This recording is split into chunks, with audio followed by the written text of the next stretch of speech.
Shalom Aleichem and welcome to Machin Laira online Smicha. We're learning more and more the halachas of Pesach and preparing for the Seder. Now everybody knows about the Kaira. Everybody knows about the 4 cups of wine and the 3 matzahs. Perhaps one of the main mitzvahs of the day, which doesn't get so much traffic, so much noise about, is perhaps the most important mitzvah.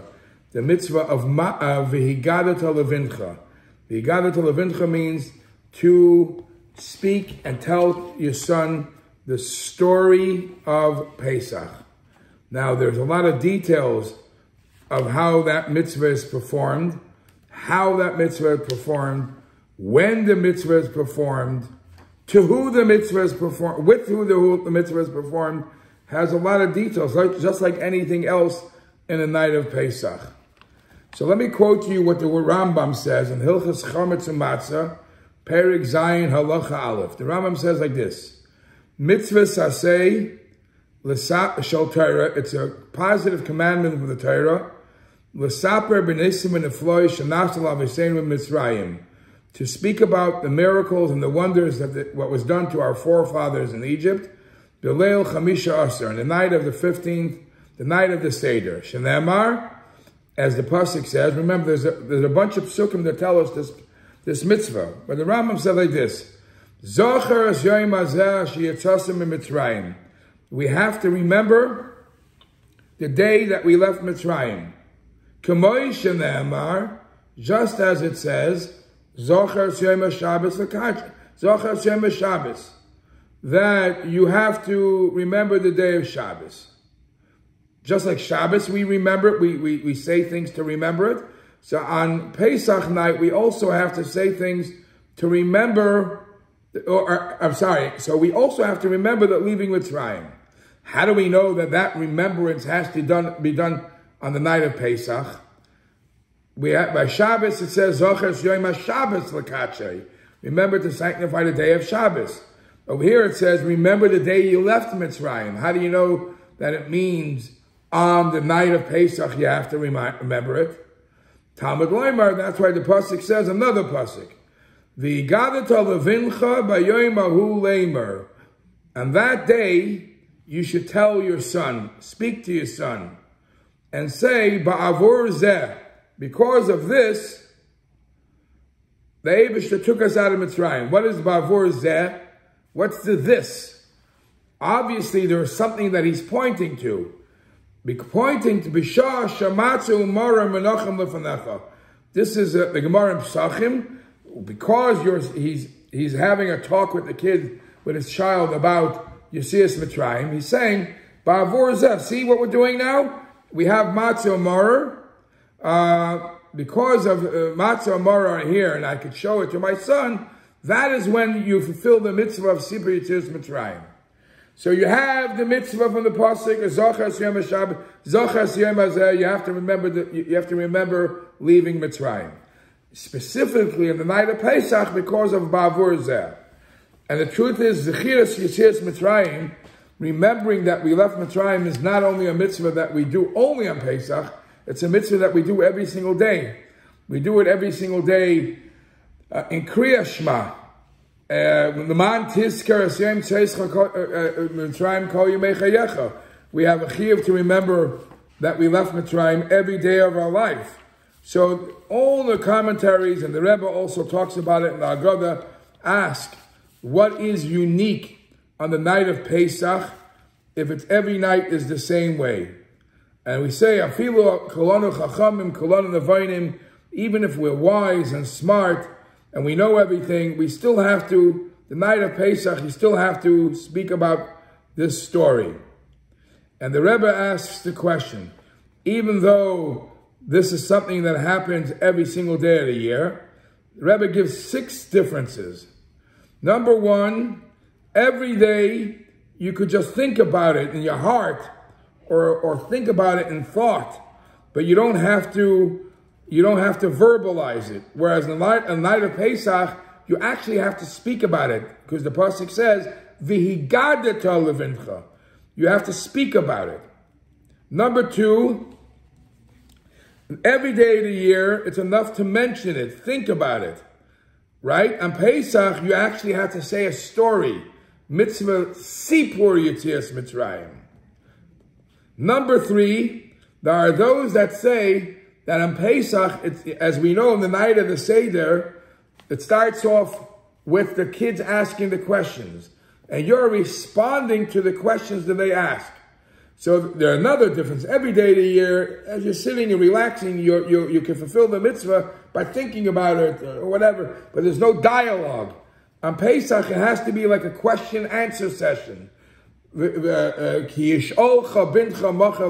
kid asks questions, you respond. So there's something unique about the night of Pesach that it's structured in the way of question and answer. Difference number 4, says the Rebbe,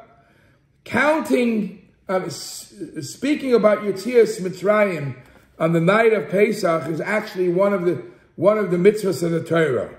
However, the mitzvah of thinking about Yetzias Mitzrayim every day of the year is not necessarily a mitzvah in the Torah. And the Rebbe brings Svarim that say, what's the difference? The bottom line, it's a mitzvah.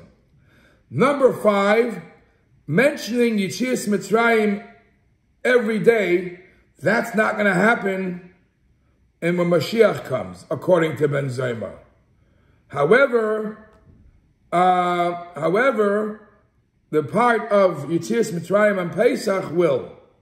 And number 6, on the night of Pesach, the mitzvah to speak about Yetzias Mitzrayim is throughout the night, or even at least till Chatzos. In other words, even though you mentioned something about Yetzias Mitzrayim in the beginning of the night, the more you speak, Kol Amar Bareza Meshubach. The mitzvah of Zchias Yetzias Mitzrayim every day, it's enough you mention it once. There's no mitzvah to elaborate. So again, the mitzvah is to remember. It's very, very important that a Yid remembers that he left Mitzrayim. And you know the statement that we say in Haggada, B'chol dar v'dar, and the Alter Rebbe adds, B'chol yom v'yom, every generation and every day a person has to feel he just left Mitzrayim. So it's not only talk, but you have to feel that way. Nevertheless, on Pesach night, it's even more, as I mentioned, these 6 differences. How about, one second, how about, you have a mitzvah to mention Yetzias Mitzrayim, but the Torah also says, V'gadet lebincha. This is a mitzvah you have to talk to your son. Does this also apply to a daughter? So the Magen Avram in Siman Tov Ayin Aleph Sifkat and Zayin says, just like there's a mitzvah for a father to tell the story of Yetzias Mitzrayim to a son, the same mitzvah applies. The same mitzvahs apply to the daughter. Do you have to? Do you? One second. One second. Do you also have to have a chiyuv to your grandchildren? So some quote the pasuk. There is a pasuk in Chumash Shmois, Perek Yud pasuk Beis. It says, "L'man tisaper ba'oznei bincha uben bincha." So you should tell your children and your grandchildren. So some say from that pasuk you learn that the halacha, that the mitzvah applies even for a zaidi, for a grandfather, to speak to his grandchildren. However, others say that that pasuk doesn't prove anything, because that pasuk really means teach your son well enough that when your son is older and he has his children, he'll have what to repeat. So not necessarily the mitzvah is on the grandfather. The grandfather is to teach his son, but to teach in such a way that the son will be equipped and know enough how to teach his grandchildren, how his son should teach his grandchildren. There's an interesting discussion which is mentioned. What happens if the son is more knowledgeable? The son knows more Torah, knows more about Yetzias Mitzrayim than the father. Does the father still have to say the story, or let the son do all the talking? So it is explained, since the mitzvah is not that the father has to teach the son something new. It doesn't say every year come up with a new thing that the kid didn't know. It says just tell the story. On the night of Pesach, there is a mitzvah, is to tell the story. Because that's the structure of the mitzvah, let the son be much more knowledgeable. Let the son know more details and he's more intelligent. Still, the mitzvah is still on the father to make sure that the lineage, to make sure that the legacy goes from generation to generation, and it's still a chiyuv on the father to do so to any son. Now,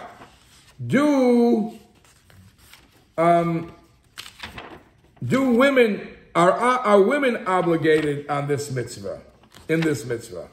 So this too we find that from one hand, some say women are mechuyev in the mitzvah just like men, because just like the Jews, the males were freed from Mitzrayim, and we are celebrating, we're here to tell the story, the women were also freed from Mitzrayim. As the chinuch uses af hein hoyu ba'isa and this, so they should also celebrate it the same way.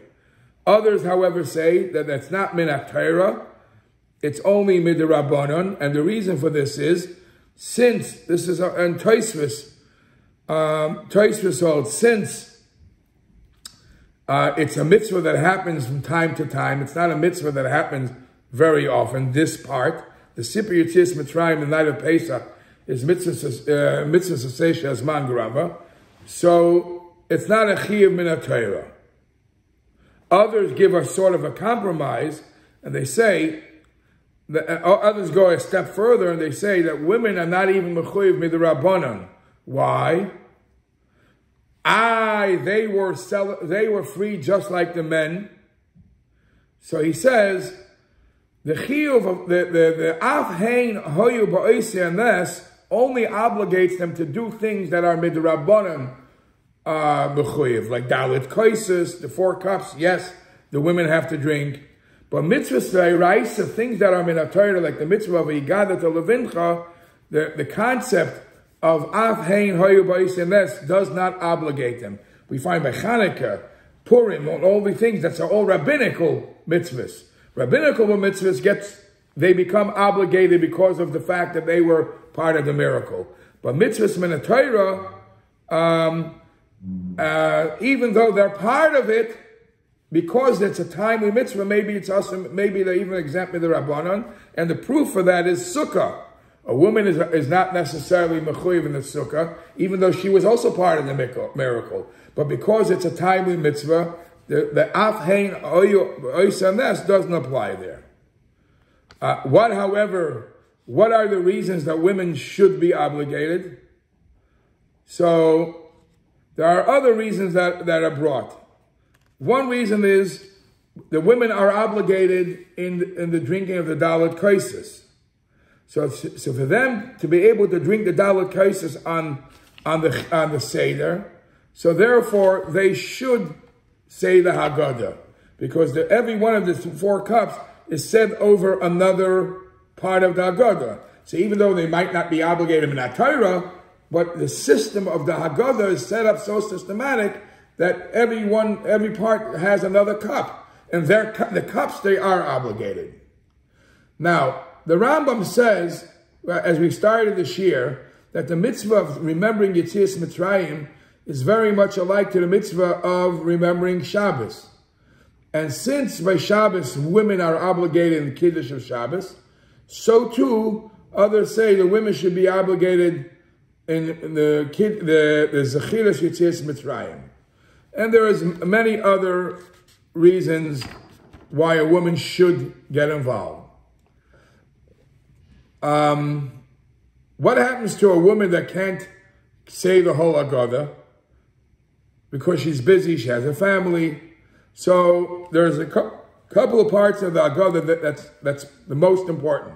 First of all, she has to hear Kiddush. Number 2, the Haggada is a long 10-page, 12-page Haggada. Maybe she's busy with her children. At least from Rabbi Gamliel Omer, Kol Shelo Yomar Shalish Dvarim Pesach Matzah Mor, that's what she should say until the second cup.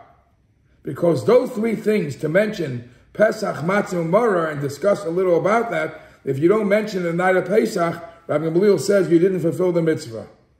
And some add that it's also customary that they should hear the 10 makas when you speak about the 10 plagues. If a woman is alone with a child, so then the mitzvah of Haggada And The Mitzvah applies to the woman to teach the child, just like the other mitzvahs that we mentioned, that women are obligated in the night of Pesach. How about young children? Do children have to say the Haggada? So the answer is, any child that's age of education, of chinuch, and he understands what he's being told, it's proper that you educate him to hear the Haggada. And even young girls, the Alter Rebbe says in Siman Tov Ayin Beis, Sif Chaf Hey, that any child that's intelligent enough or mature enough to understand what's going on, it's preferable that they should say the Haggada, boy or girl. And I can tell you that the Rebbe, I remember hearing that the Rebbe wanted the young kids should have their own Haggada also. So with pictures maybe even also, so they should be involved and they should know more and more what's going on. Now, the last thing I want to mention is about a ger, a convert. A convert should also read the Haggada, but because now he's Jewish. But the question is, how can he mention the opening statement where it says, Avodim hayinu l'pari b'Mitzrayim, that we were slaves. His father wasn't a slave. His great-grandfather wasn't a slave. He just converted. So this is a famous answer which the Birkei Yosef brings, the Rebbe brings in the Haggada too, that even though he's a convert, he's still allowed to say that statement, just like he says in Birchas Hamazon, in benching, he says that I thank you, God, that you gave us the inheritance to our grandfather, the land of Israel. And in Alanissim, he thanks for the miracles that happened to his fathers when it wasn't his father, because he's a convert. But nevertheless, it's mekubal, it's accepted that a ger could say that. So the ger could even say over here too, the regular text, Avodim hayinu l'pari b'Mitzrayim.